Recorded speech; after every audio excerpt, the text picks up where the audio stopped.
Muy buenas noches. ¿Qué tal? Vamos a resolver las preguntas de esta semana.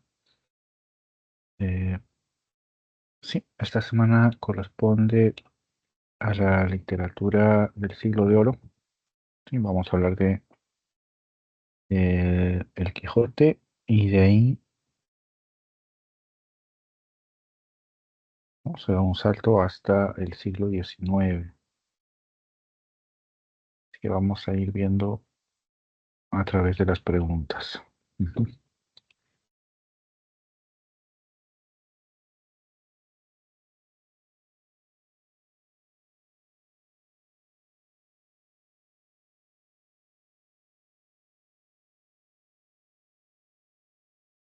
Ya, muy bien. A ver, vamos a ver por aquí. Ujú. Ya. A ver, la primera pregunta nos pide señalar, ¿sí?, la verdad o falsedad de los enunciados a partir del fragmento que se presenta de El Quijote, ¿sí?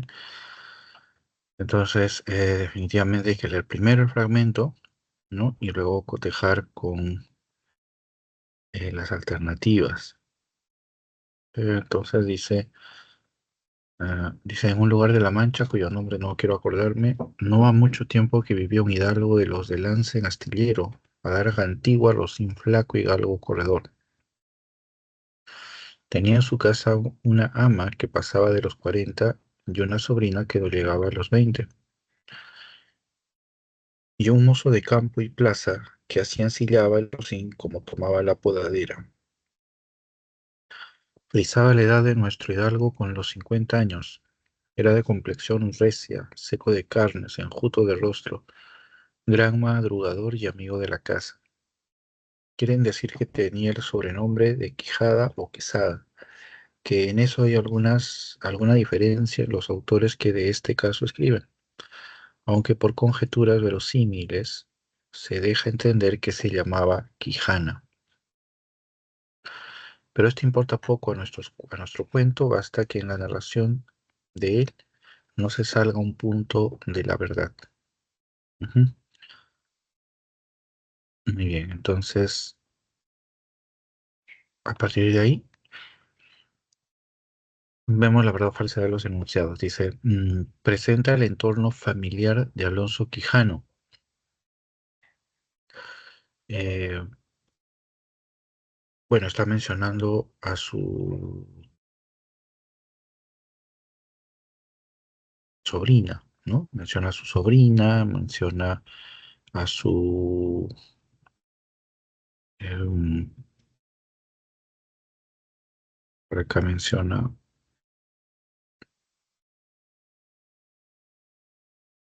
pues se me fue, se me fue. A ver, acá un ama de casa, dice, ¿no? Que pasaba de los 40 y una sobrina que no llegaba a los 20, ¿no? Mm,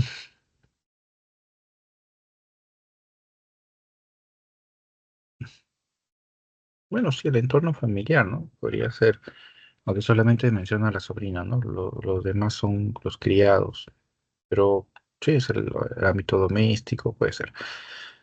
Dos, dice, cuenta como el Quijote es armado caballero, ¿no? No, eso sí es falso, ¿no? Porque eso se narra todavía mucho después, ¿no? Cuando el Quijote llega a la venta, ¿no? Donde está el cocinero y las criadas, ahí es donde él es armado caballero. Entonces acá no, acá está presentándose el personaje y ujú. Muy bien, dice luego, relata la locura que padece el protagonista. Ujú.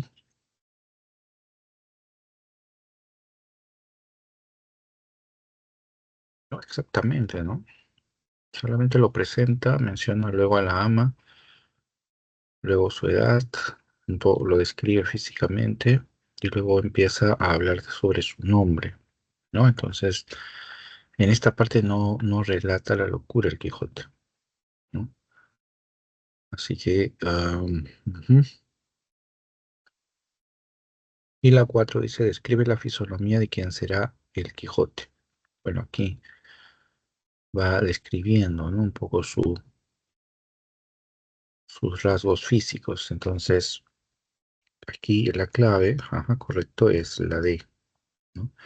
Y entendemos aquí ese entorno familiar, aunque claro, solamente se refiere a la sobrina, ¿no? Pero al final va describiendo también a la criada y eso, digamos, nos presenta, ¿no? El entorno doméstico, el entorno familiar, ¿no? Se puede asumir de esa manera.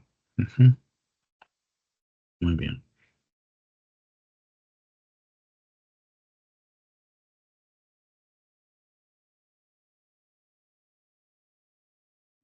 A ver, vamos con la 2. Dice, considerando la novela El ingenioso hidalgo Don Quijote de la Mancha, ¿no? Complete correctamente el siguiente enunciado. En la locura de Don Quijote se evidencia la intención del autor por los libros de caballería, pero su contenido es más profundo, pues el protagonista se inspira en, ya que desea hacer justicia en el mundo, ¿no? Eh,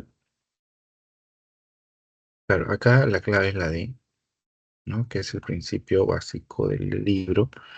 O sea, la novela nace como una forma de parodiar, ¿no? De criticar, ¿no? De ridiculizar las novelas de caballería, ¿no? Y por eso su personaje se acerca, ¿no? A una imagen eh, burlesca, ridícula. Pero, ¿no? Dice el enunciado, su contenido, dice, es más profundo, pues el protagonista se inspira en, ¿no? Claro, no, el personaje del Quijote lo que lo hace, digamos, tan vital es esa suerte de cruce, ¿no? Entre imagen paródica, ¿no? Llegando, ¿no? A la burla, ¿no? A la ridiculización, ¿no? Y se contrasta con el espíritu idealista, ¿no? Del personaje.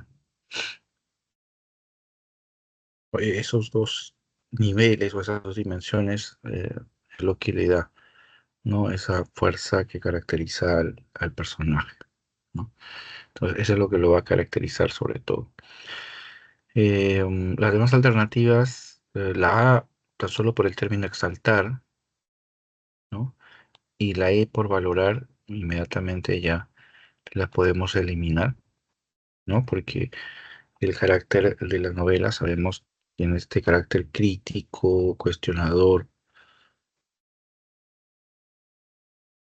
Ujú. Hasta ahí nos queda entonces la C, la D y la B.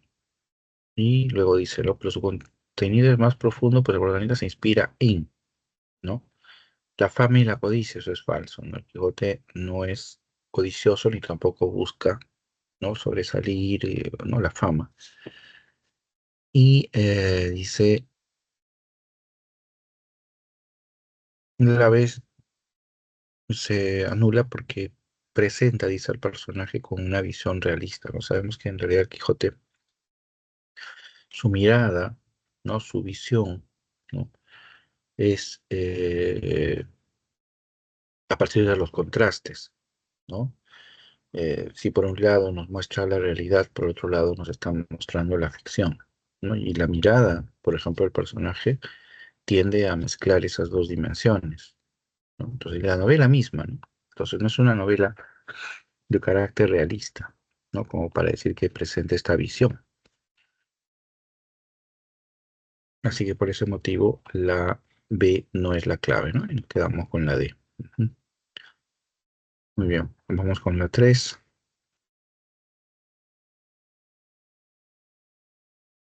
Ujú.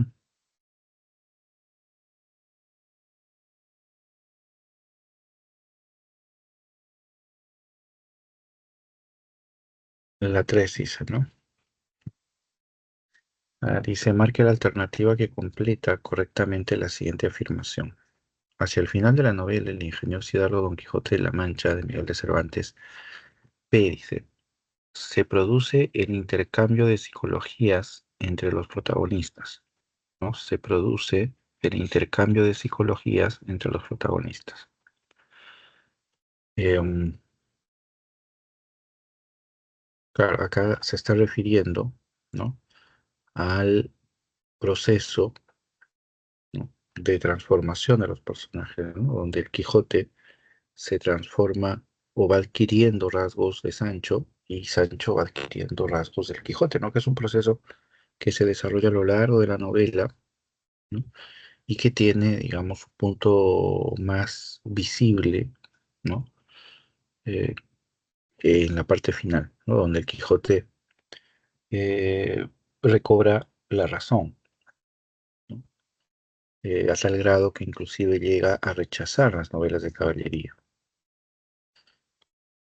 y posteriormente muere. En cambio, Sancho, ¿no? empieza a adquirir rasgos del Quijote, ¿no? Tal es así que al morir el Quijote, Sancho eh, le pide al Quijote, ¿no? Que no se muera, que lo acompañe, que sigan ellos eh, saliendo, ¿no? A buscar hacer justicia, ¿no? A buscar aventuras. Entonces la mirada de Sancho, ¿ah? se ha quijotizado, ¿no? Ese proceso de quijotización de Sancho y la sanchificación del Quijote, ¿no? Es eso a lo cual se refiere, ¿no? Fundamentalmente. Ujú. A ver, la A, ¿por qué no? Dice, Dulcinea del Toboso es capturada por el caballero de la Blanca Luna. Esto nunca pasa en la obra. Don Quijote y Sancho Panza se enfrentan a los molinos de viento. ¿Ya? Esto no ocurre al final de la obra, porque acá dice al final. Esto ocurre, la batalla de los molinos ocurre en la primera parte, bueno, al inicio de la segunda salida, ¿no? Esto es en la primera parte. Y ahí cuando estamos hablando del final, nos estamos refiriendo al final, ¿no? de la tercera salida, es decir, al final de la vida del Quijote, ¿no? Y eso se produce en la segunda parte de la novela. Ujú. La D dice, los ideales justicieros de Don Quijote se imponen en el mundo. Bueno, esto no sucede. Precisamente de la imposibilidad de imponer esos ideales es de donde nace el carácter trágico del personaje del Quijote, ¿no? Por su lucha infructuosa, eh, por sus acciones sin recompensa alguna, ¿no? Sin una meta que lograr. La E, el narrador elogia las novelas de Caballero de la Edad Media. Bueno, esto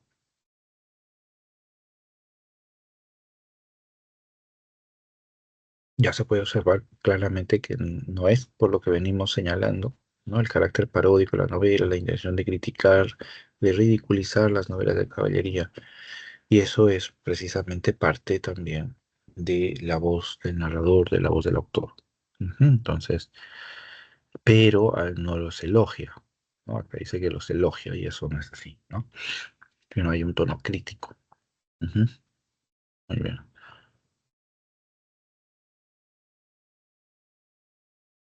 Vamos con la pregunta 4. La pregunta 4 nos pide identificar secuencias del argumento, ¿no? Algunas secuencias del argumento. Muy bien, a ver. Dice, en la primera salida, Quijote está acompañado por Sancho Panza. Ya, esto es falso, ¿no? Porque Sancho Panza aparece en la segunda salida, ¿no? Precisamente en el interín entre la primera y la segunda, es que Quijote le pide a Sancho que lo acompañe, ¿no? Como su escudero, ¿no? Aludiendo con él al Quijote, ¿no? aludiendo a sus héroes caballerescos, ¿no? A los héroes de novela, ¿no? Que siempre tenían un escudero que los acompañaba. Dos, dice, en la segunda parte de la novela aparece el bachiller Sansón Carrasco. Esto no es cierto. En la segunda parte, no, sí, está bien. En la segunda parte es donde aparece Sansón Carrasco, es decir, desde antes de la tercera salida, ¿no? Ujú. El 3 dice, los ideales de paz, justicia y amor de Sancho triunfan en toda España. Ya, eso es falso, ¿no?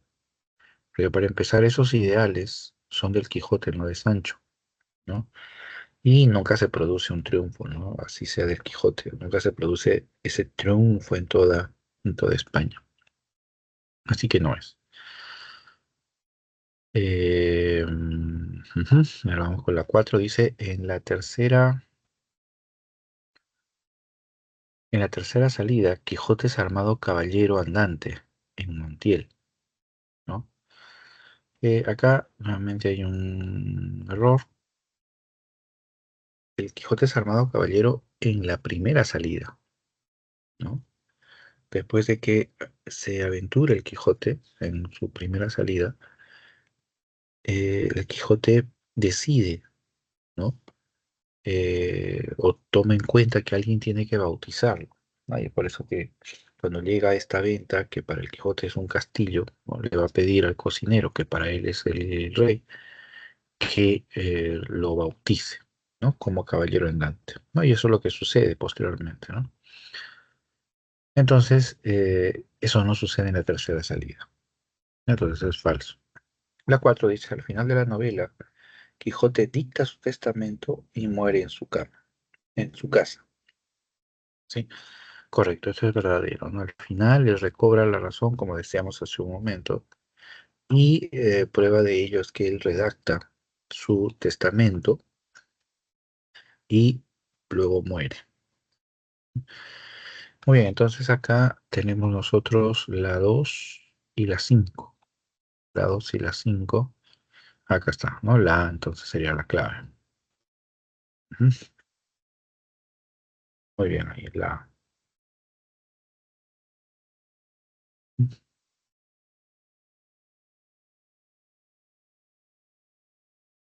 Ya,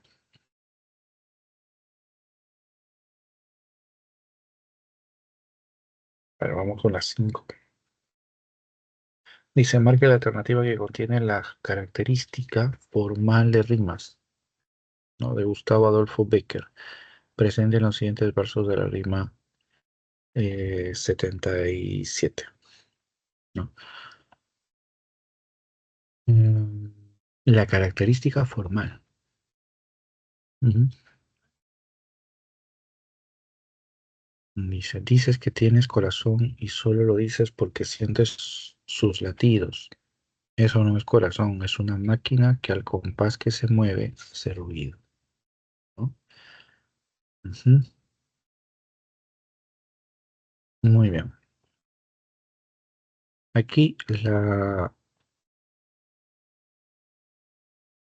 clave es la I, ¿no? Porque uno de los rasgos formales que se señalan y que caracterizan a Gustavo Adolfo Bécquer es la brevedad y la sencillez. Brevedad porque podemos observar que esta rima tiene 4 versos, ¿no? Para empezar. Y sencillez porque emplea un lenguaje e imágenes también fácilmente identificables, ¿no? No emplea un lenguaje artificial ni tampoco es, alude, digamos, ¿no? A pasajes, digamos, de gran erudición o refiere, ¿no? Épocas, digamos, no muy conocidas por todos, ¿no? Sino que se centra y describe, ¿no? Elementos muy conocidos, breve y conciso, ¿no? Eso es lo que se muestra acá. Las demás alternativas no son, por ejemplo, la A dice conceptos opuestos, ¿no? Eso, como lo vimos nosotros, es en realidad parte de lo que vendría a ser el estilo barroco, ¿no? B, empleo de la rima asonante. Eh, claro, lo que pasa es que, por ejemplo, uno puede leer acá y dice, mm, podemos decir que está empleando, ¿no? Una rima sonante, ¿no? Entre latidos, ruido, ¿no? Por ahí quizá, o más parece, ¿no? Pero así sea rima sonante o consonante, eso no es una característica de las rimas, ¿ya? O sea, una característica es un rasgo distintivo, o sea, un rasgo que permite la identificación, ¿no? Del sujeto. Entonces acá, que use rima o no, no es, digamos, eh, identificativo, ¿no? De Becker. Así que no es una característica. La C dice descripción de lo grotesco, ¿no? Lo grotesco contiene elementos, en cierto modo, opuestos, ¿no?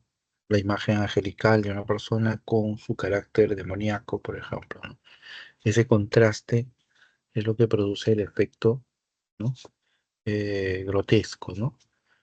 Ah, pero acá no observamos eso, ¿no? O sea, está hablando, es más, está idealizando al personaje, ¿no? Está idealizándolo, ¿no? Eh, así que no va, ¿no? Y la D dice uso de endecasílabos en cuartetos. Bueno, habría que contar si todos los versos son aquí en decasílabos, pero aún así, esta alternativa no es verdadera porque, claro, Becker muy bien puede usar endecasílabos, pero acá lo que nos están pidiendo es la característica.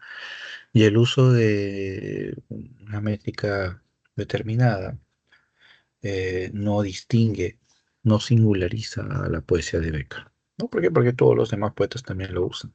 ¿No? Así Becker usara la octava o el endecasílabo, muchos otros poetas también lo emplean. Entonces no puede ser una característica, ¿no? Que especifique, en este caso, a la poesía de Becker. Entonces, por eso la D no va. No, en cambio, la brevedad sencilla sí, sí caracteriza, porque en la época de Becker, ¿no? El romanticismo llegaba ya a un nivel de artificiosidad, ¿no? Muy intenso, ¿no? Entonces los poemas eran grandilocuentes, eran poemas, repito, artificiosos, muy elaborados, ¿no? Becker se desvía de esos rasgos ya terminales del romanticismo y opta pues por una poesía directa, sencilla, breve, ¿no? Eso es lo que sí va a caracterizar la poesía de Becker, ¿no? Ujú. Muy bien, llegamos a las 6.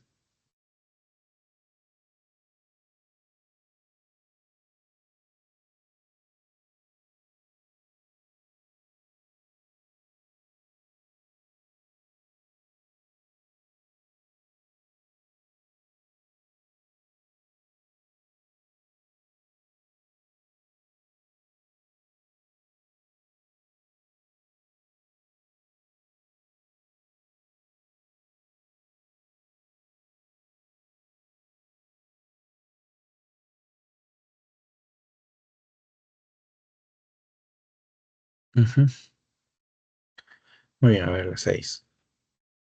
Dice, ¿cuál es el tema? Ya, el tema desarrollado. Hay que resaltar. En los siguientes versos de la rima 15 de Gustavo Adolfo Becker. Ujú, aquí está. Ujú. Ah, ya, muy bien. Al menos. Ujú, ya. Entonces, hay que leer los versos para eh, analizar los temas, ¿no? Dice, sendal flotante de leve bruma, rizada cinta de blanca espuma, rumor sonoro de aspa de oro, beso de Laura, onda de luz, eso eres tú. Tu sombra aérea que cuantas veces voy a tocarte te desvaneces, como la llama, como el sonido, como la niebla, como el gemido del agua azul. ¿Ya? Entonces, ¿cuál de las siguientes frases es el tema desarrollado en estos versos, es lo que nos pregunta. Entonces analicemos, dice, desconfianza en la razón. Eh, um, Acá no se menciona siquiera a la razón o algo, o se aluda, ¿no? De alguna manera a la razón. Y más, menos aún, hay una actitud de rechazo, de desconfianza. Entonces, simplemente porque está ausente este tema, es que la A no es válida. La B dice pasión desenfrenada.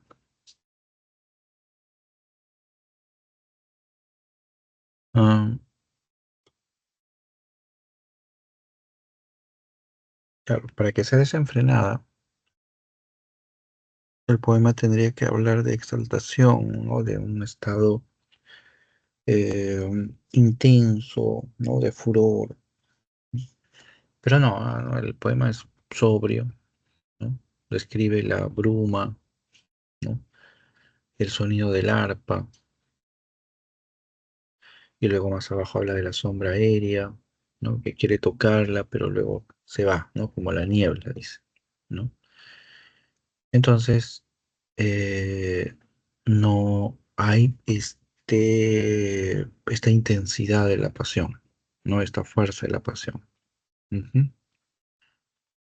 Idealización del amor, ese podría ser, ¿no? Claro, porque cuando describe, por ejemplo, ¿no?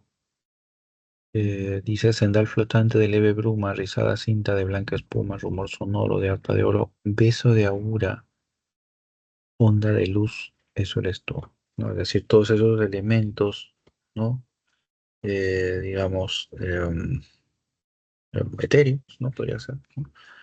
Eh, Son lo que definen al personaje, ¿no? Y son elementos que contribuyen a darnos una imagen idealizada precisamente del personaje, ¿no? Entonces sí, hay una idealización del amor acá. Ahora vamos a ver las siguientes. Dice aparición súbita del amor, eso no lo vemos, ¿no? ¿A qué se refiere con la emoción, ¿no? Que brota en la primera vista, ¿no? Sí, pero eso no se observa acá, ¿no? Acá simplemente se va describiendo, ¿no? Em, el carácter de ese tú, ¿no? Ujú. Luego la E dice individualismo romántico. Pero aquí está hablando del otro, para empezar. Entonces ahí como que ya le quita ese carácter individualista que marca al romanticismo, ¿no? Entonces nos quedaríamos con la C, idealización del amor, ¿no? Claro, recordando, no olvidemos, eh, que el sentido de idealización en Becker, ¿no? Tiene que ver con la imagen sublime, la imagen, digamos, de perfección, ¿no? Que es lo que trata de representar. Ujú. Muy bien, vamos con la 7.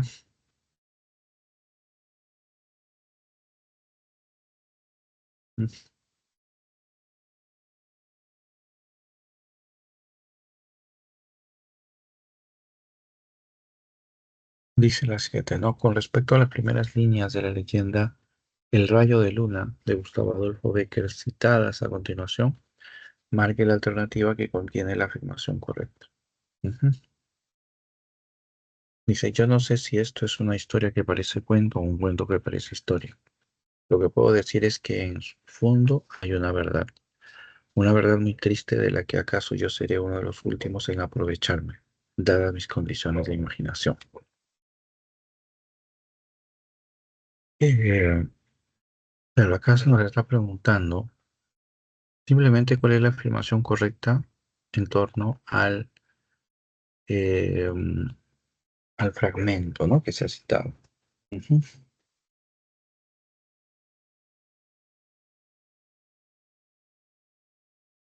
Entonces dice, ¿no? El personaje se muestra misterioso y sobrenatural. Ujú. No describe, sobre todo el aspecto sobrenatural, ¿no? Eso no se percibe en la descripción que se hace. Bueno, va. El texto evidencia los hechos de orden sobrenatural. Bueno, estamos como en el caso anterior, ¿no? No hay esta dimensión sobrenatural. Está acá. Luego la C dice, el ambiente resalta la armonía y paz de la naturaleza. Claro que vendría a ser otro tópico romántico que es la idealización de la naturaleza, pero eso no está en el fragmento, ¿no? Porque no se describe, ¿no? El espacio, el campo, ¿no? Como para decir que se está exaltando, ¿no? O resaltando la naturaleza. Entonces, no, ¿no? Porque el fragmento únicamente habla, um,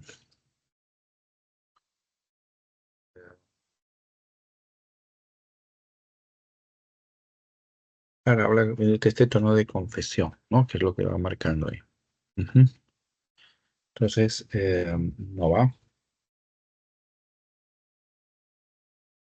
Dice luego, ¿no? El autor pretende brindar un sentido didáctico a la historia, ¿no? Es decir, una enseñanza, ¿no? Una moraleja. Y eso, obviamente, en lo que hemos leído no se muestra, ¿no? No hay una intención de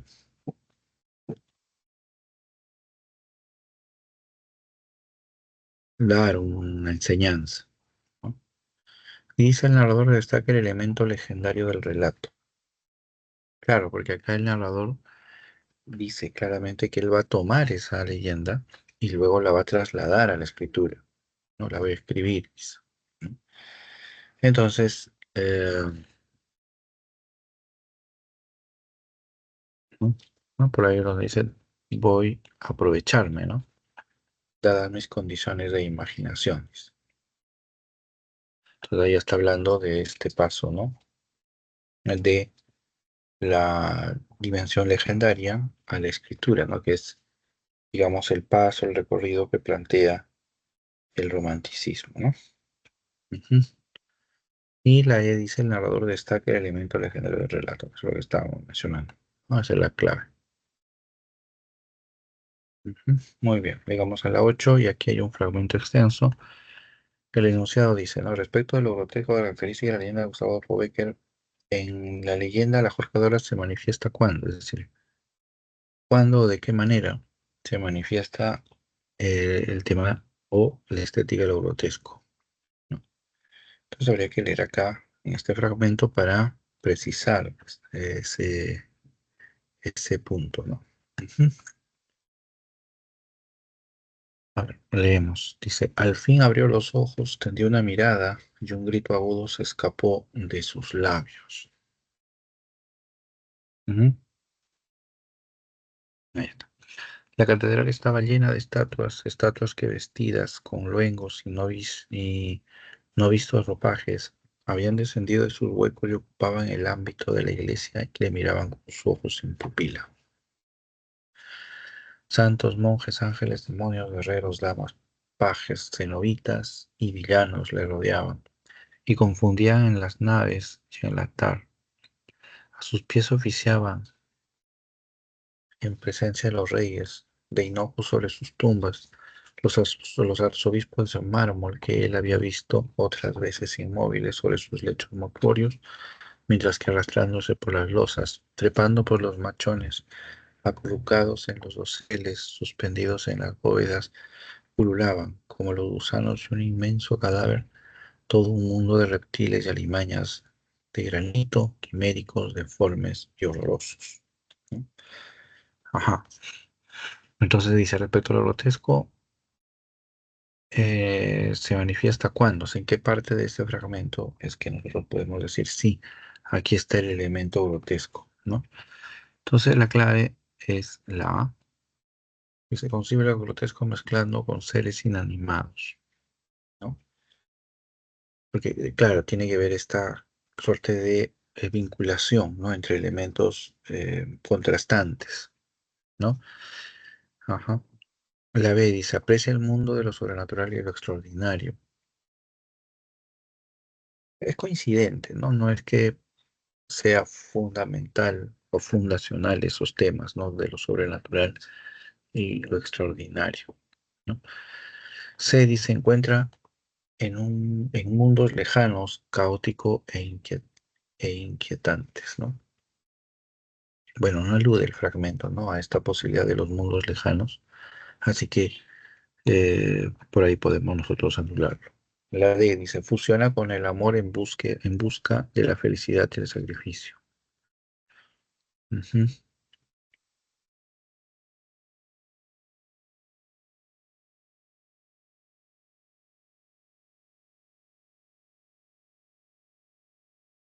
Ya. Bueno, el fragmento no habla de este punto, la fusión del amor. Claro, busca hablar de la felicidad, el sacrificio, pero la premisa de que fusiona, dice, con el amor en busca de la felicidad, eso no lo percibimos, ¿no? Sobre todo en el fragmento, ¿no? Que estamos comentando. Y la E dice, pone de manifiesto el tópico renacentista del lugar ameno, ¿no? El lugar ameno es la exaltación, ¿no? De la naturaleza, la vida en el campo, ¿no? Y eso es un tópico particularmente renacentista, ¿no? En el caso del romántico, claro, tiene una atracción por la naturaleza, pero el romanticismo parte del hecho del mundo interior, ¿no? Es decir, la naturaleza como modo o como vía de expresión del mundo interior, ¿no? Ahí es donde encaja esa idea. Ujú. Muy bien, entonces con esto hemos realizado un repaso, una revisión del temario o de las preguntas de esta semana. Ujú. Muy bien, vamos a esperar entonces que se reúnan, que vengan las consultas.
Buenas noches, ¿qué tal, Eric?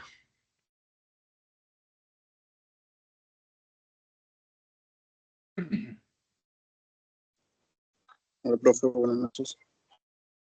¿Estás? Eh, Había estado acá resolviendo algunas de las preguntas de esta semana para la grabación. Si tienes alguna duda, bienvenida a la pregunta. Ujú. Profe, tengo una pregunta sobre la obra de Don Quijote de la Mancha. Sí, por supuesto. Dime.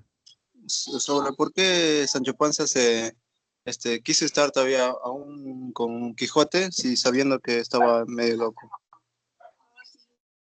Ah, ya. Bueno, mm, digamos que podríamos dividir en dos momentos. ¿Ya? El primer momento es por ambición, ¿no? O sea, ¿por qué? Porque pues, Sancho Panza es una persona pragmática, ¿no? A diferencia del Quijote.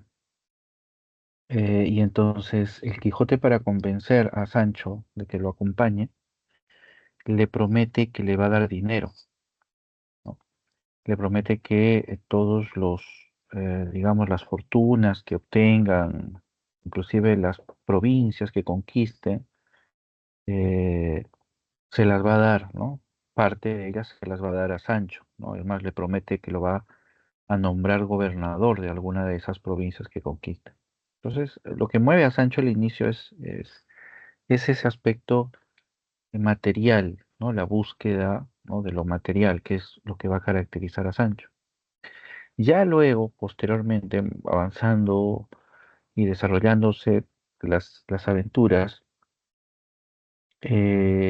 no va a dejar Sancho, claro, de tener este deseo de ambición, pero va a ir desarrollando un afecto por el Quijote, ¿no?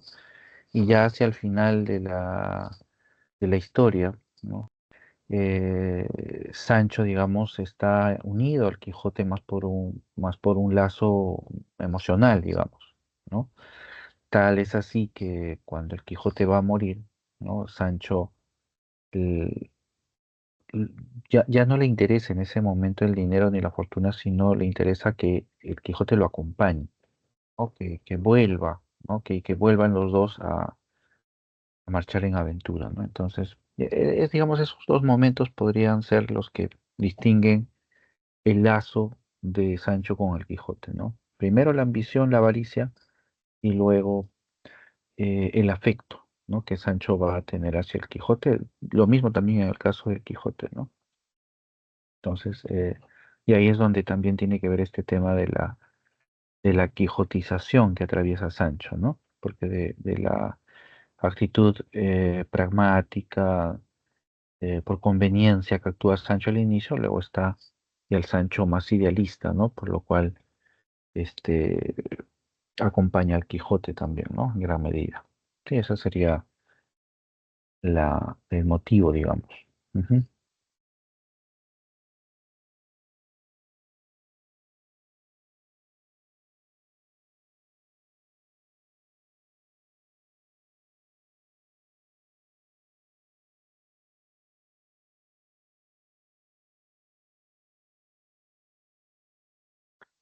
Muy bien, si tuviéramos alguna otra duda. Aquí habíamos estado revisando, les te decía, las preguntas de esta semana. No sé si ya tú has tenido tu sesión.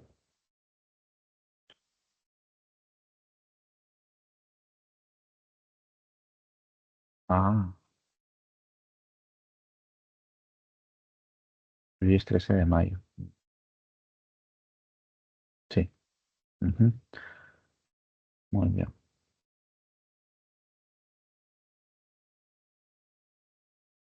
Si tienes también alguna duda sobre alguna pregunta, no solamente de esta semana, sino de anteriores, también bienvenida a la pregunta.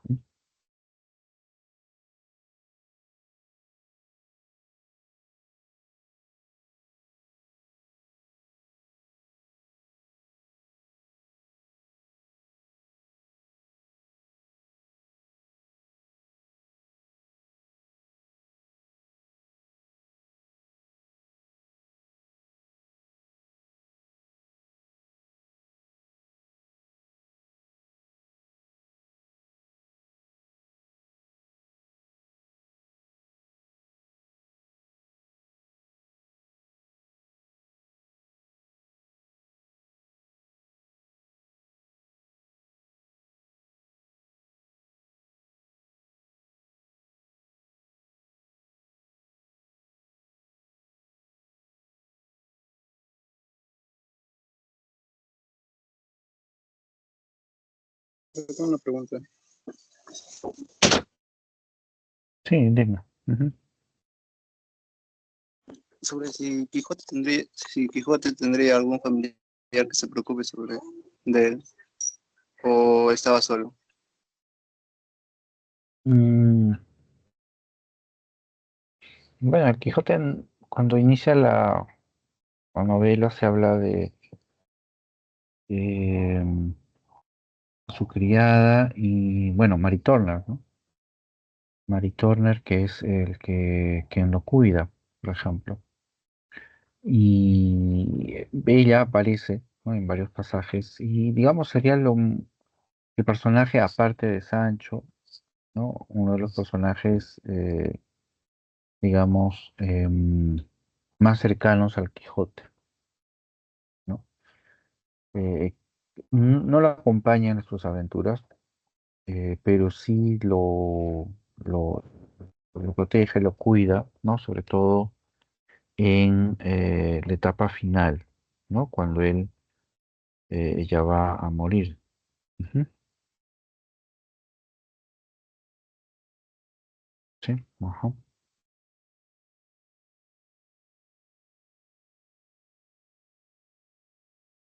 Ok, problema. Gracias. correcto. Ujú, muy bien.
Mm.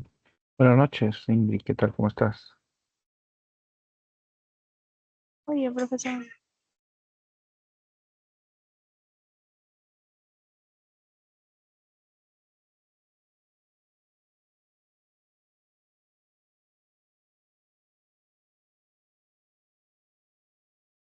Hemos estado aquí resolviendo algunas de las preguntas, algunas dudas. Si tienes alguna consulta. A ver, un segundo. Ujú.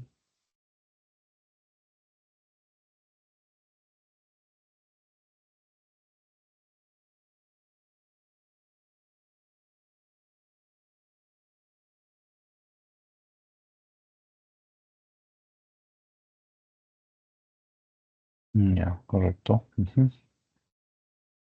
Bueno, habíamos estado, como te decía, viendo las respuestas de la semana, ¿no? Sobre todo en torno a al tema del Quijote.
Muy bien, bueno, recordando en tal caso algunos aspectos de esta semana, ¿no? Podemos también ir mencionando algunos detalles en torno a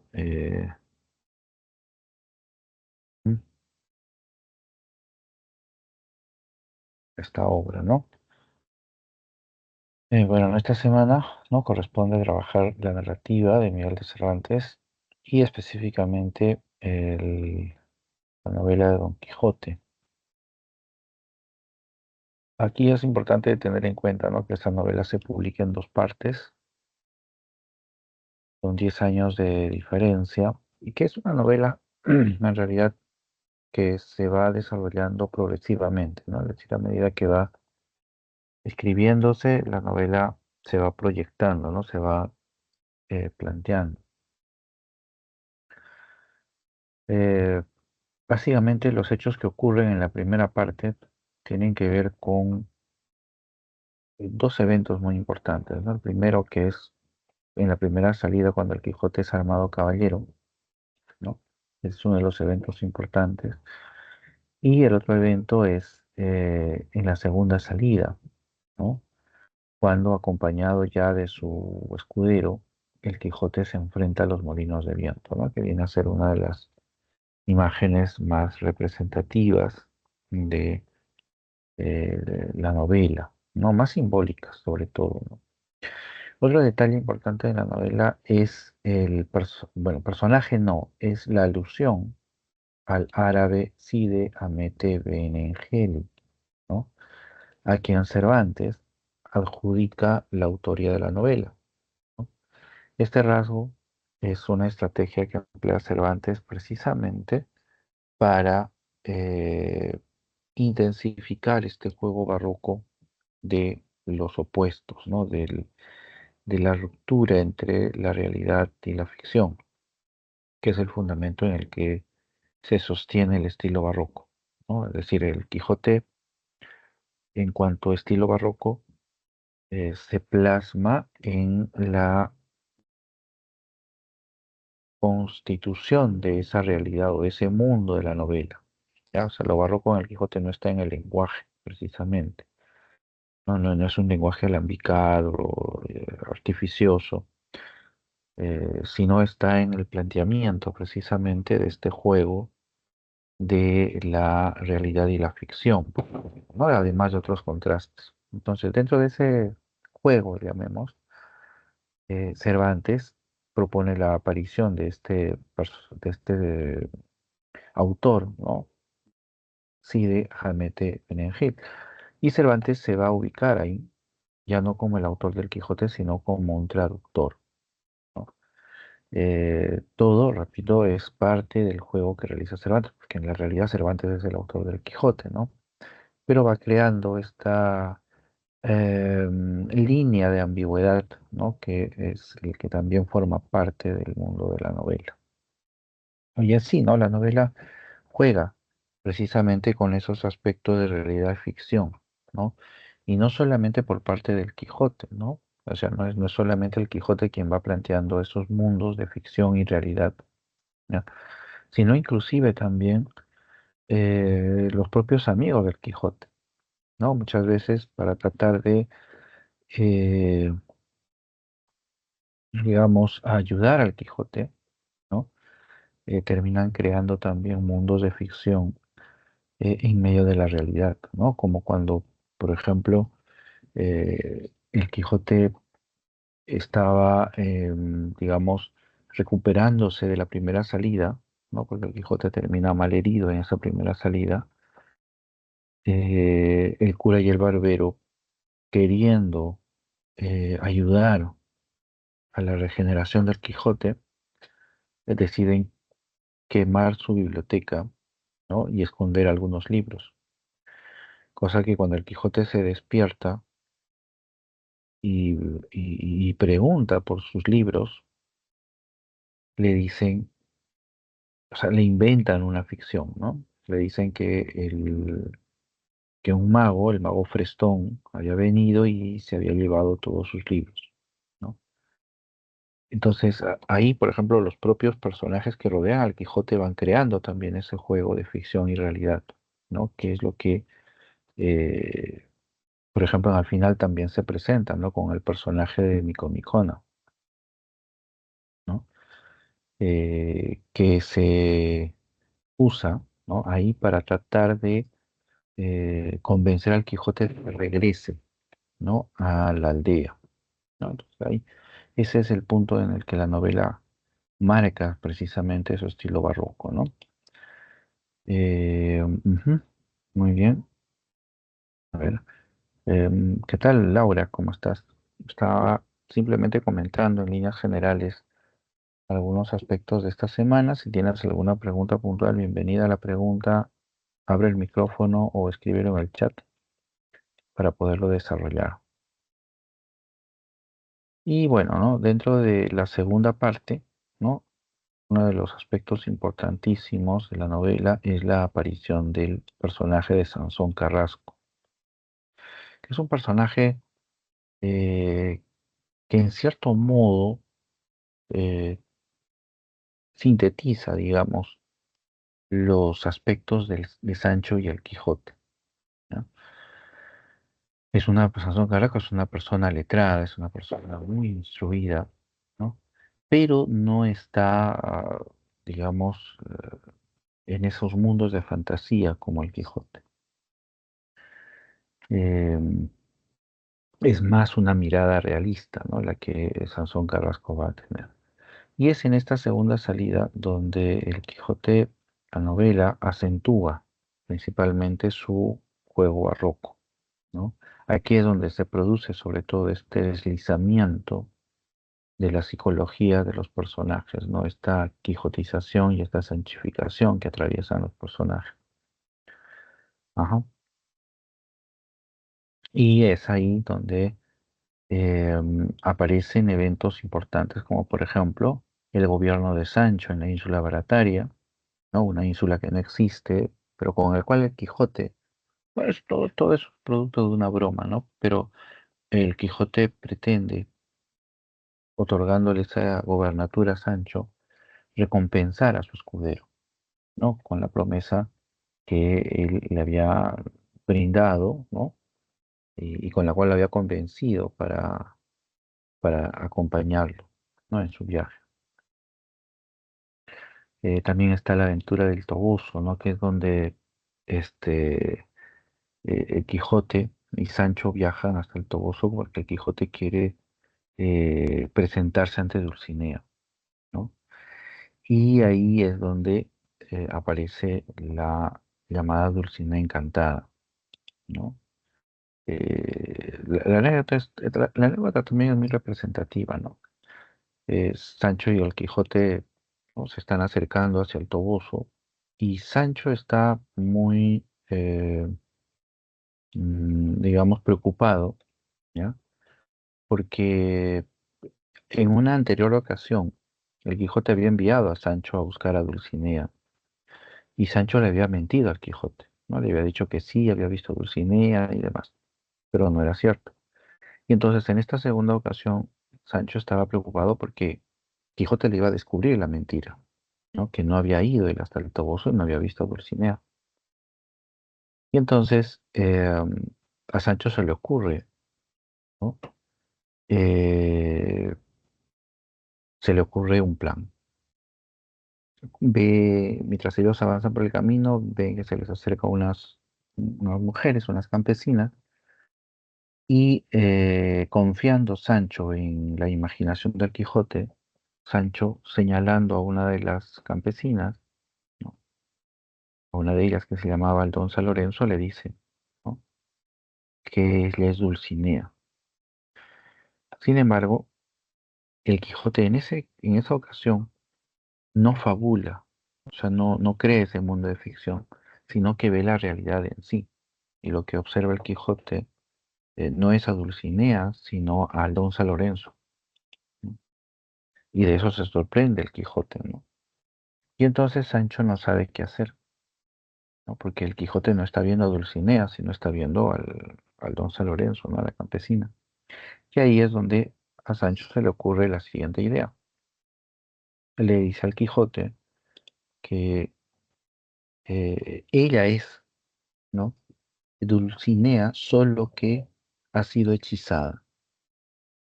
El mago Frestón la ha transformado, ¿no? En esa campesina, ¿no? Es de la Dulcinea encantada. Entonces, esa es una anécdota donde podemos nosotros apreciar, por ejemplo, el intercambio de psicología de los personajes, ¿no? Como el Quijote, quien durante la primera parte, ¿no? Observaba el mundo desde su ficción, ¿no? Desde sus mundos de fantasía, ¿no? Y Sancho desde el mundo, digamos, desde el pragmatismo, ¿no?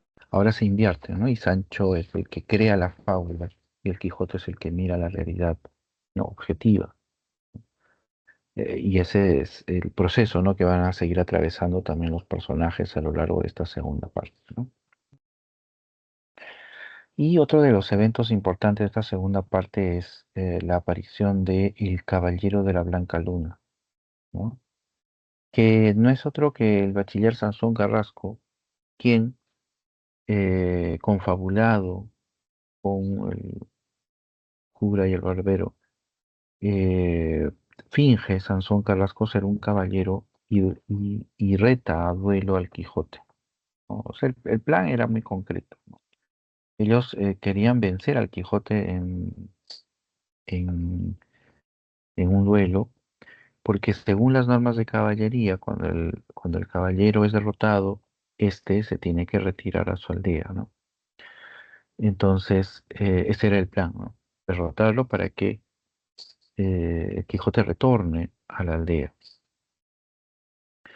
Y el plan se realiza 3 veces, ¿no? En las dos anteriores, Sansón Carrasco se disfraza del Caballero de los Espejos, del Caballero de los Bosques, ¿no? Pero el Quijote lo vence, ¿no? En este tercer intento, cuando Sansón Carrasco se disfraza del Caballero de la Blanca Luna, es ahí donde él logra vencer al Quijote, ¿no? Y el plan se consuma, ¿no? Y el Quijote al final regresa a su casa, ¿no? Ya luego Quijote cae enfermo, ¿no? Y redacta su testamento o dicta su testamento y luego muere, ¿no? No sin antes recobrar la lucidez, ¿no? Entonces, vemos ahí todo el proceso, ¿no? Que atraviesa el Quijote desde ese mundo de locura hacia la lucidez final, ¿no? Que es el proceso, digamos, contrario le- al que muestra Sancho, ¿no? Sancho desde la lucidez, digamos, ¿no? Termina cayendo en ese mundo de fantasía, ¿no? Cuando ya en el hecho de muerte del Quijote, Sancho le pide, ¿no? A su amo que sigan, ¿no? Que lo acompañen, ¿no? En sus aventuras. Entonces, esa es la idea de lo barroco en el Quijote, ¿no? En esos, en esa oposición de conceptos, ¿no? En esas miradas contrapuestas, ¿no? Donde los contrarios tienden a confundirse, ¿no? Tienden a mezclarse, ¿no? Ficción, realidad, eh, lo espiritual, lo corporal, eh, ¿no? Se van combinando, ¿no? La locura, la cordura, ¿no? Eh, van quebrando sus límites, ¿no? Ujú. Muy bien. Ujú.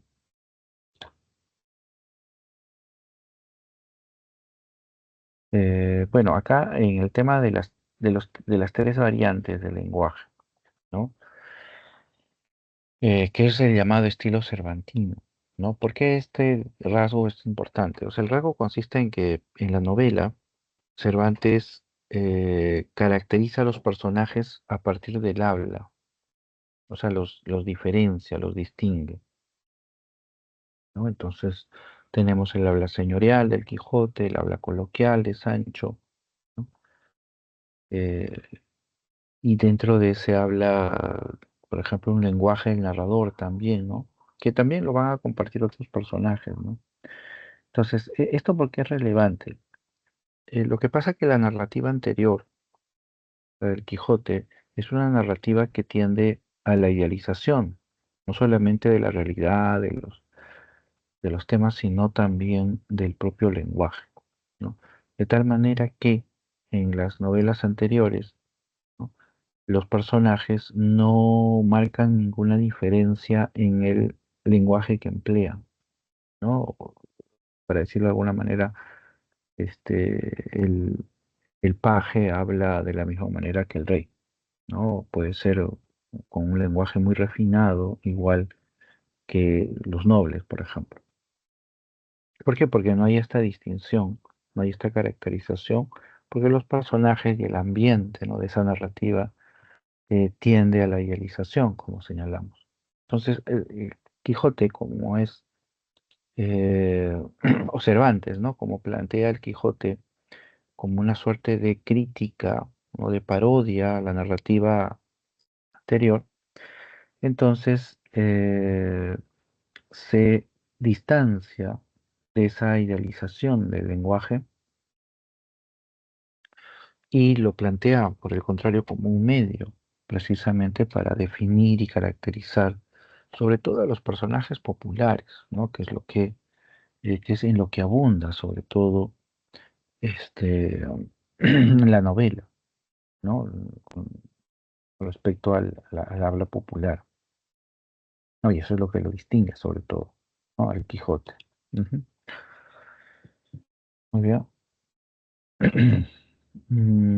Luego acá hay un dato importante, ¿no?, que tiene que ver con, dice, los protagonistas presentan dos tipos humanos eternos, ¿no? Claro, aquí es importante tener en cuenta que la novela El Quijote atraviesa un proceso de lectura, ¿no?, que abarca varios siglos, ¿no?, desde que se compuso hace más de 500 años, ¿no? El Quijote, cuando sale publicado, es una novela que tiene un enorme éxito, pero es una novela que es vista sobre todo desde un punto de vista, o desde una perspectiva, digamos, eh, burlesca, paródica, ¿no? Es una novela de entretenimiento, es una novela ligera en ese sentido, ¿no? Y a eso debe su éxito inicialmente, ¿no? Ya con el paso de los siglos y el cambio de las perspectivas, el Quijote va cobrando una dimensión mayor, una dimensión que llega a su plenitud en el siglo XIX, sobre todo, ¿no?, con los románticos, quienes ven en el Quijote e interpretan la imagen del Quijote como un personaje trágico, ¿no?, como un personaje que encarna, ¿no?, el sentido de el hombre moderno, ¿no? Y es ahí donde eh, se construye esa imagen que nosotros tenemos del Quijote, ¿no? O sea, Quijote no es solamente un personaje fruto de la burla y la parodia, sino Quijote se convierte en un símbolo de la naturaleza humana, ¿no? Y esta imagen, digamos, nutrida del Quijote, ¿no?, la vemos en la famosa escena de los molinos, precisamente, ¿no?, que es la escena emblemática, ¿no?, de toda la novela, porque es una escena en la que se condensan todos estos rasgos, valores y representaciones del Quijote, ¿no? Porque en esa escena que todo el mundo conoce, así que voy directamente al grano, eh, en esa escena el Quijote decide luchar contra una ilusión, o sea, son enormes monstruos, ¿no?, contra los cuales se enfrenta el Quijote, con el ánimo, obviamente, de vencerlos, pero eso está en su mirada, ¿no? Porque fuera de ella, en la realidad, la empresa que realiza el Quijote es infructuosa, ¿no? En esencia, es decir, el Quijote está condenado a la derrota, ¿no? El Quijote nunca va a poder vencer a esos gigantes porque los gigantes son en realidad los molinos de viento, es decir, es esa realidad eh, enorme, ¿no? Que rodea al ser humano, ¿no? Y entonces es una representación del hombre moderno, ¿no? Porque yéndome un poco más hacia lo actual, ¿no? La imagen del hombre moderno que pretende dominar la naturaleza, ¿no? Con la tecnología y demás artefactos y recursos que va creando, ¿no? En el fondo, la naturaleza siempre se impone, ¿no? La naturaleza siempre es más fuerte que el ser humano. Y en ese sentido, la existencia del ser humano, ¿no? Está condenada siempre a la derrota, siempre eh, a la fatalidad, ¿no? Porque la fuerza de la naturaleza y la realidad es mucho más grande, ¿no? Entonces, esa es la conciencia que plantea la novela, ¿no? Y los lectores, sobre todo modernos, son los que le dan esa carga, ¿no? Al personaje y es ese rasgo, precisamente, esa interpretación, la que hace del Quijote una novela o al personaje mismo, ¿no? Lo hace un sujeto universal, en la manera como se encarna, ¿no? Ujú. Muy bien, luego de ahí se da un pequeño salto termina el siglo de oro, ¿no? Recuerden, dentro de la literatura española, ¿no? El siglo de oro es esta etapa que abarcan los siglos XVI y XVII, ¿no? Eh, y que contiene el periodo de mayor esplendor de la literatura española, ¿no? Es como una cima, ¿no? Veanlo como una cima, ¿no? Por un lado tenemos el llano que viene de la Edad Media, ¿no? Que le da la base, el fundamento, para lo que luego será esta enorme colina, esta enorme cima, que viene a ser el siglo de oro, ¿no? Que es la etapa de mayor esplendor, decíamos, de la literatura española. Luego viene, ya en el siglo XVII, ¿no? Una suerte de decadencia, no solamente de la literatura, digamos, sino del entorno, ¿no? De la, este, eh,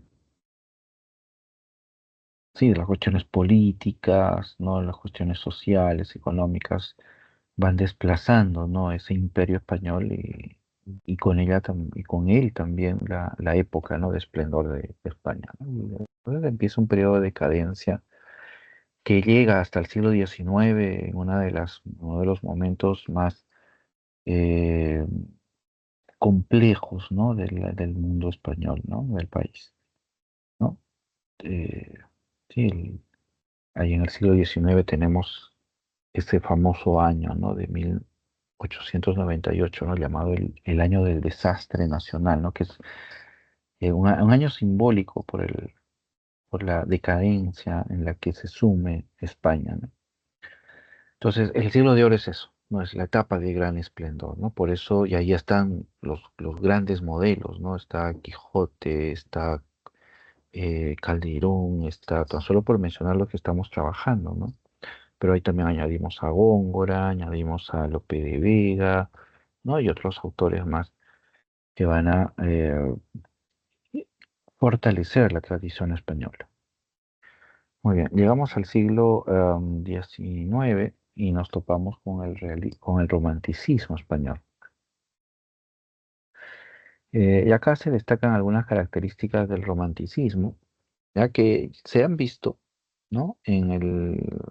La semana 4, si no me equivoco. Y aquí lo que destaca sobre todo, ¿no? Es la idea del culto, el yo, el espíritu individualista del romántico, ¿no?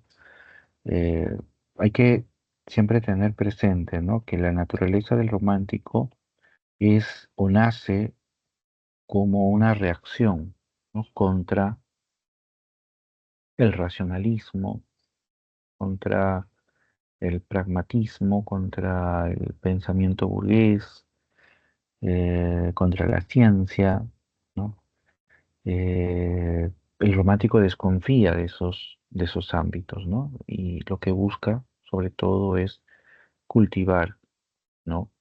El mundo interior, ¿no? Exhibir, liberar ese mundo interior, ¿no? Por eso hablamos de una ansia de libertad cuando hablamos del romántico.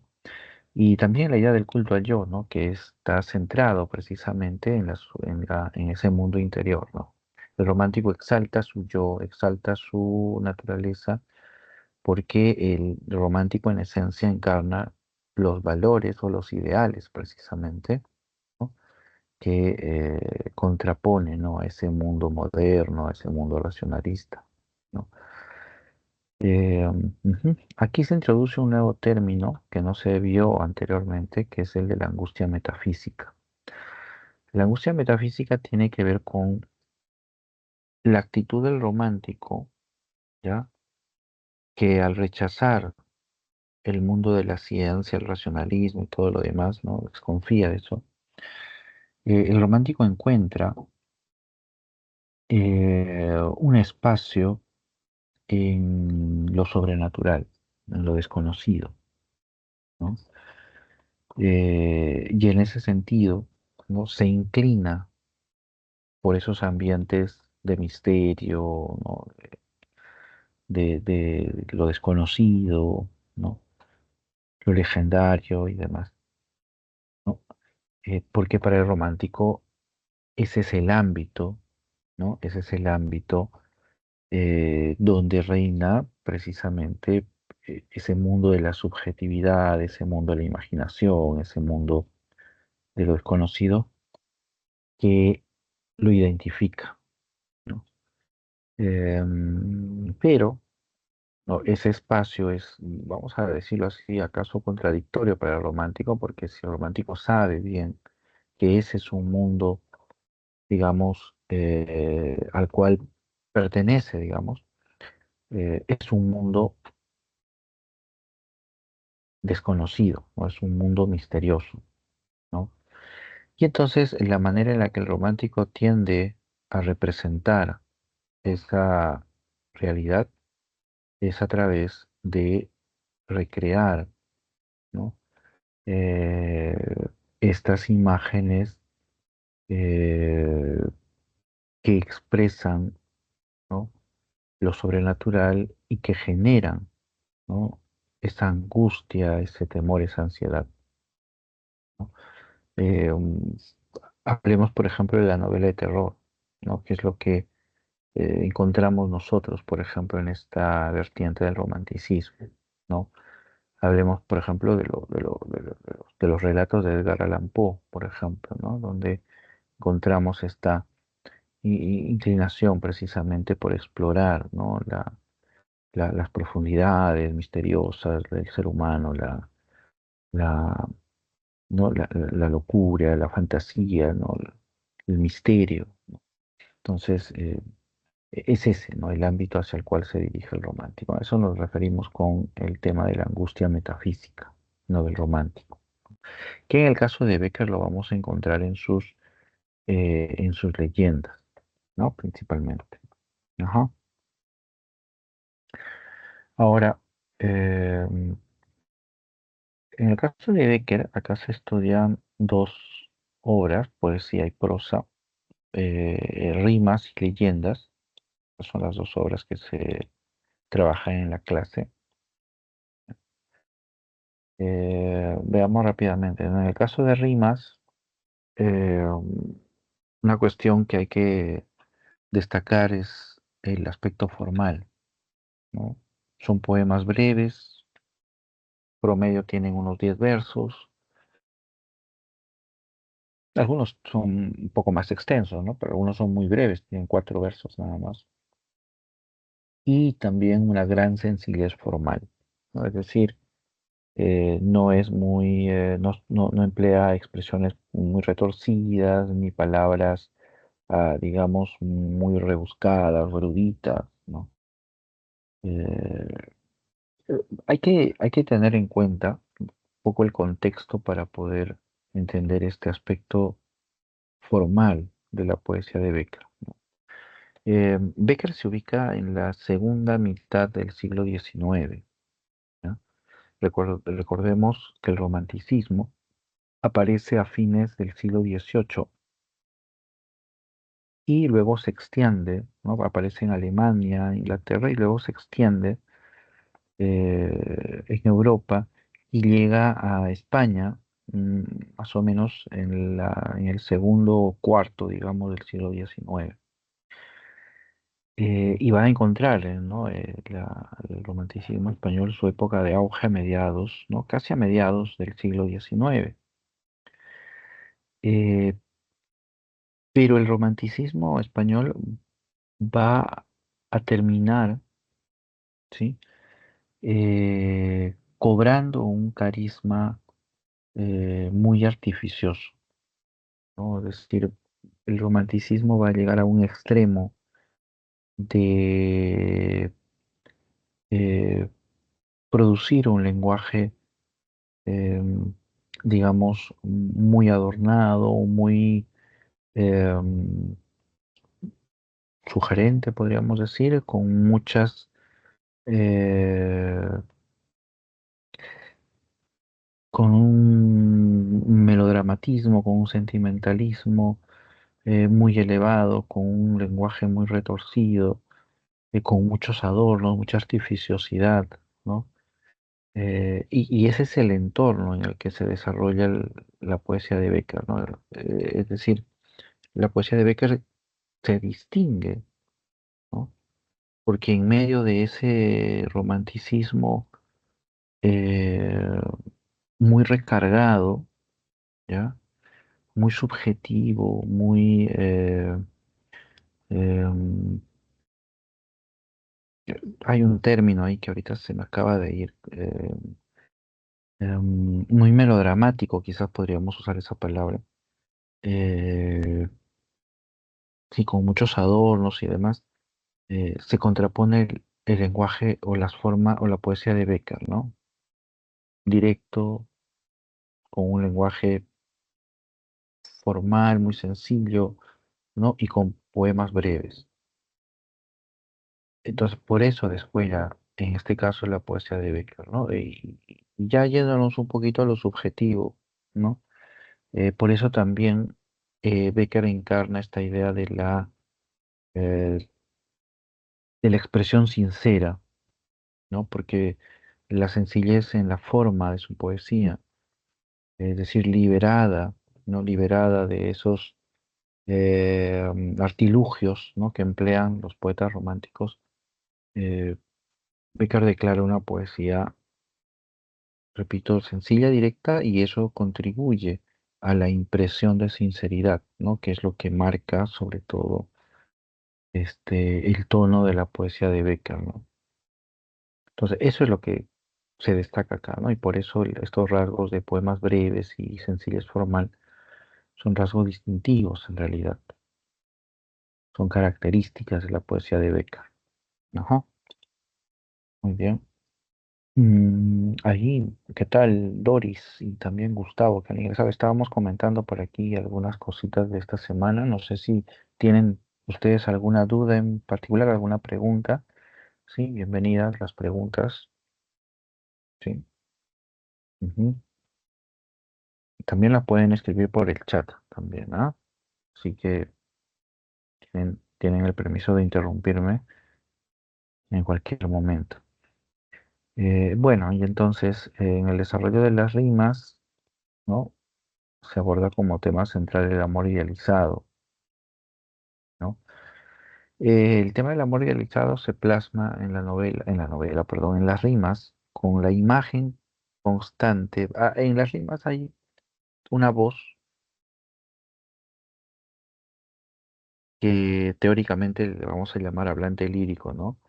O yo poético, que es el que habla, que se va a caracterizar como un sujeto masculino, ¿no? Y creamos, ¿no? Esa asociación con, bueno, no sé si masculino, pero bueno, es el sujeto, ¿no? Que se puede asociar con el poeta.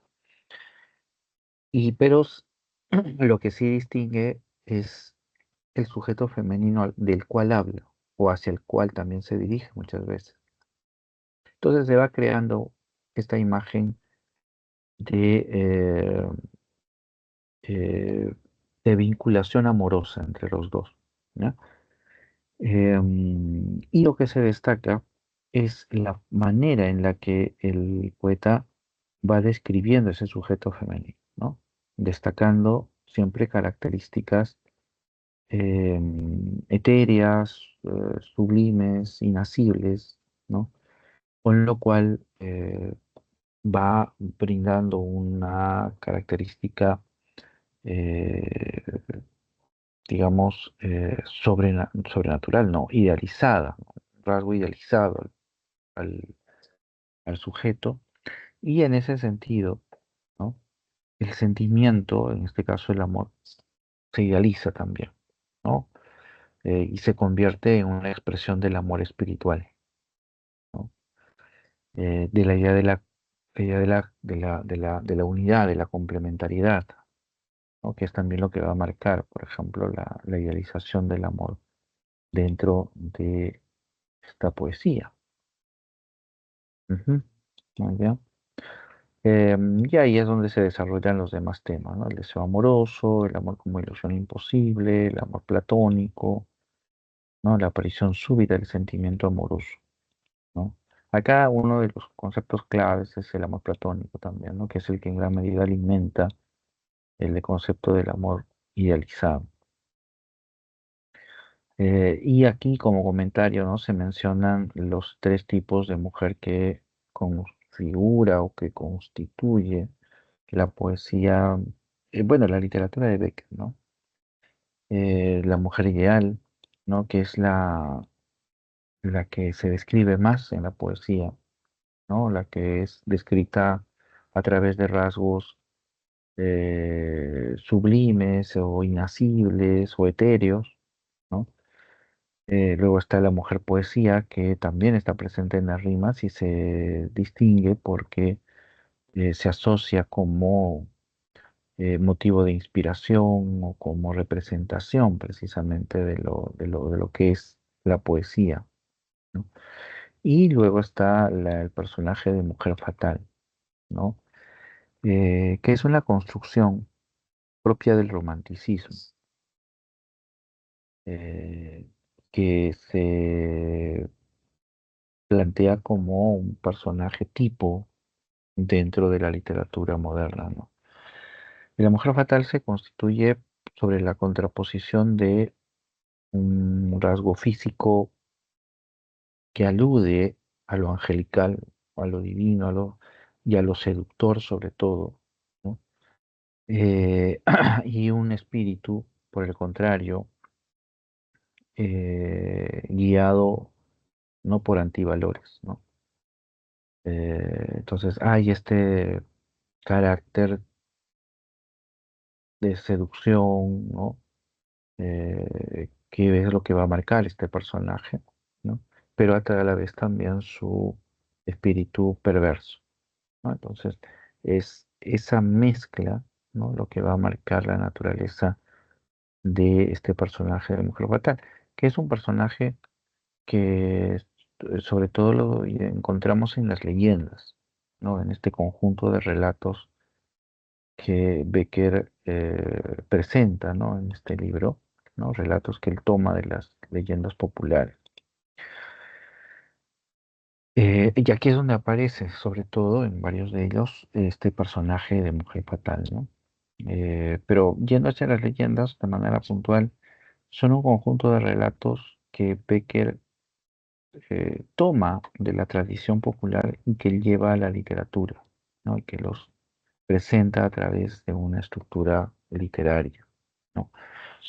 Y es así entonces que estos relatos van a tener características sobrenaturales, principalmente, ¿no? Muchos de ellos son historias fantasmales, son historias de enigmas, ¿no? Y de eventos también, misteriosos, ¿no? Em, donde predomina, ¿no?, la transgresión o el castigo, ¿no?, que van a sufrir los personajes, ¿no? Acá tomamos nosotros como ejemplo de esta temática la Ajorca de Oro, que es una de las leyendas que se presentan, ¿no? La Ajorca de Oro, muy concretamente, ¿no?, nos relata la historia de una joven llamada María que seduce a un jovencito llamado Pedro para que éste robe una ajorca, ¿no? eh, una Jorge que tenía la Virgen María en la iglesia, la imagen de la Virgen María. Entonces el joven seducido por María, ¿no? Ahí también los nombres, tengan ustedes en cuenta, son muy simbólicos, ¿no?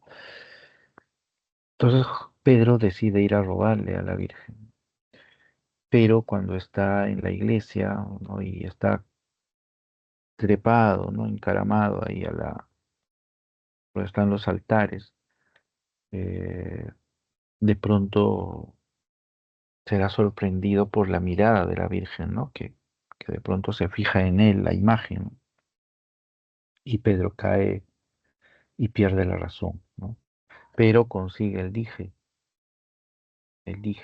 bueno, era una suerte de como de brazalete, ¿no? Esta jorca, y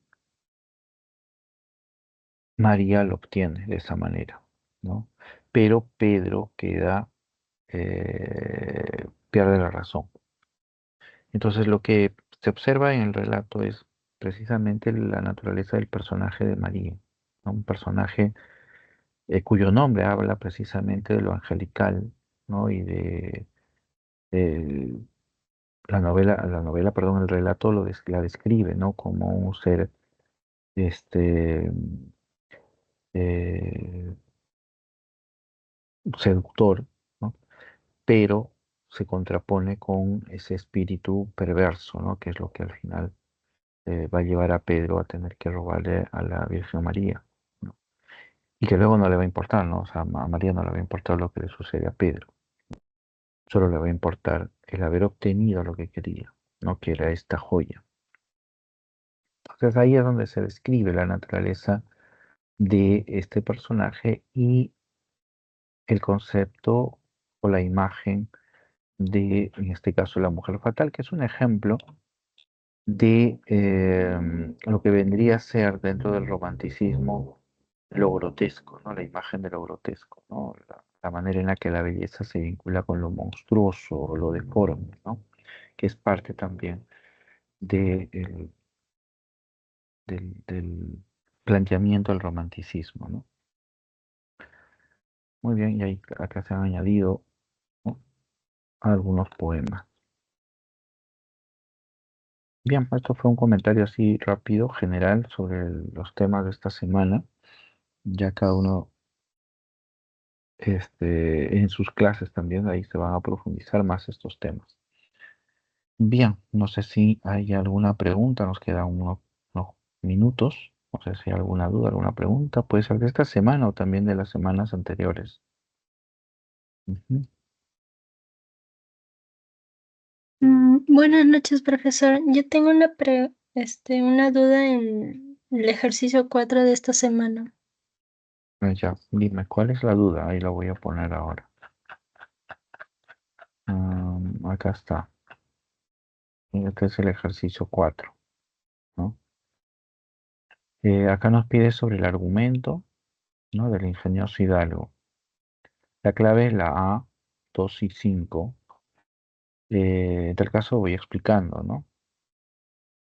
Nos pide corroborar las afirmaciones contrastando con el argumento. Entonces, dice la 1: en la primera salida, Quijote está acompañado por Sancho Panza. Sancho Panza, Quijote, en las dos partes que componen la novela, el Quijote sale tres veces. En la primera parte sale dos y en la segunda parte sale en la tercera y última aventura. Sancho aparece en la segunda salida, ¿no? En la primera salida está el Quijote solo, toda la primera salida. Entonces aquí es falso porque en la primera salida Quijote no está acompañado por Sancho.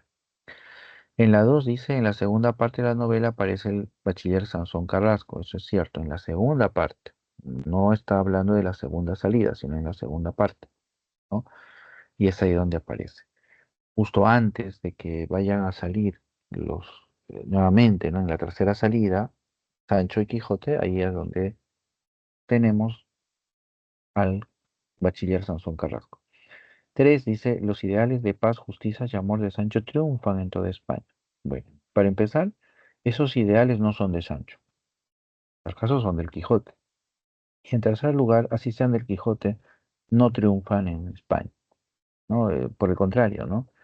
Son valores que son puestos a prueba, ¿no? Y que al final muchas veces el Quijote es derrotado, por ejemplo. Entonces, la 3 no va. La 4 dice, en la tercera salida, Quijote es armado caballero andante en Montiel. Eh, Aquí lo que definitivamente descarta la alternativa es que el Quijote no es armado caballero en la tercera salida, sino en la primera, ¿no? En la primera, donde él está solo, ahí el Quijote es bautizado como caballero andante. Y en la 5 dice, al final de la novela, Quijote dicta su testamento y muere en su casa, ¿no? Y eso es lo que sucede, ¿no? Al final, el Quijote ya regresa a su aldea, ahí él recobra la lucidez y muere, ¿no? Y antes, claro, dicta su testamento. Sí, eso es lo que nos presenta la pregunta 4. No sé si ha quedado ahí absuelta la duda. Ah, sí, está más claro, la verdad. Ya, muy bien. Y la 7, A ver, la 7. Acá está la 7. Ya. La 7, ¿qué es lo que sucede? Dice, con respecto a la leyenda, dice, el rayo de luna marque la alternativa correcta. Es decir, pero teniendo en cuenta el fragmento, ¿ya? Entonces, aquí hay que tener en cuenta qué es lo que dice el fragmento. Dice, yo no sé si esto es una historia que parece cuento o un cuento que parece historia. Lo que puedo decir es que en su fondo hay una verdad muy triste de la que acaso yo seré uno de los últimos en aprovecharme, dadas mis condiciones de imaginación. Aquí está hablando el narrador y lo que está diciendo es, mira, yo voy a contar una historia, pero esa historia, o sea, no es de él, sino que él la está tomando, dice. Por eso dice, yo seré uno de los últimos en aprovechar esa historia, dadas mis condiciones de imaginación, ¿ya? Y además dice, ¿no? Lo que puedo decir es que en su fondo hay una verdad. Las leyendas son invenciones populares, sí, pero que tienen una base en la realidad. O sea, son parte de la imaginación, son creaciones, pero tienen fundamentos en la realidad. Entonces, aquí de lo que se está hablando es del carácter legendario que tienen los relatos, en este caso el Rayo de Luna, y en general los relatos que se presentan en el libro Leyendas de Becker. Y eso es lo que se está refiriendo ahí en el fragmento, ¿no? Cómo los relatos tienen un fondo, un trasfondo de verdad, ¿no? Ajá. Las demás alternativas se descartan, ¿no? En la A porque habla de lo sobrenatural, cuando en el fragmento no refiere a lo sobrenatural, habla de la imaginación en tal caso. La B, por lo mismo, habla de lo sobrenatural, pero el fragmento no refiere a lo sobrenatural. La C dice, el ambiente resalta la armonía y la paz de la naturaleza. Bueno, acá, para empezar, no se describe ningún ambiente ni ninguna naturaleza. Y la D dice, el autor pretende brindar un sentido didáctico a la historia, ¿no? Acá en ningún momento dice que yo te voy a enseñar o yo voy a, o la moraleja es tal, ¿no? No hay ningún tono didáctico en el fragmento que hemos leído, ¿no? Entonces queda la alternativa E, ¿no? Como la clave. ¿Bien?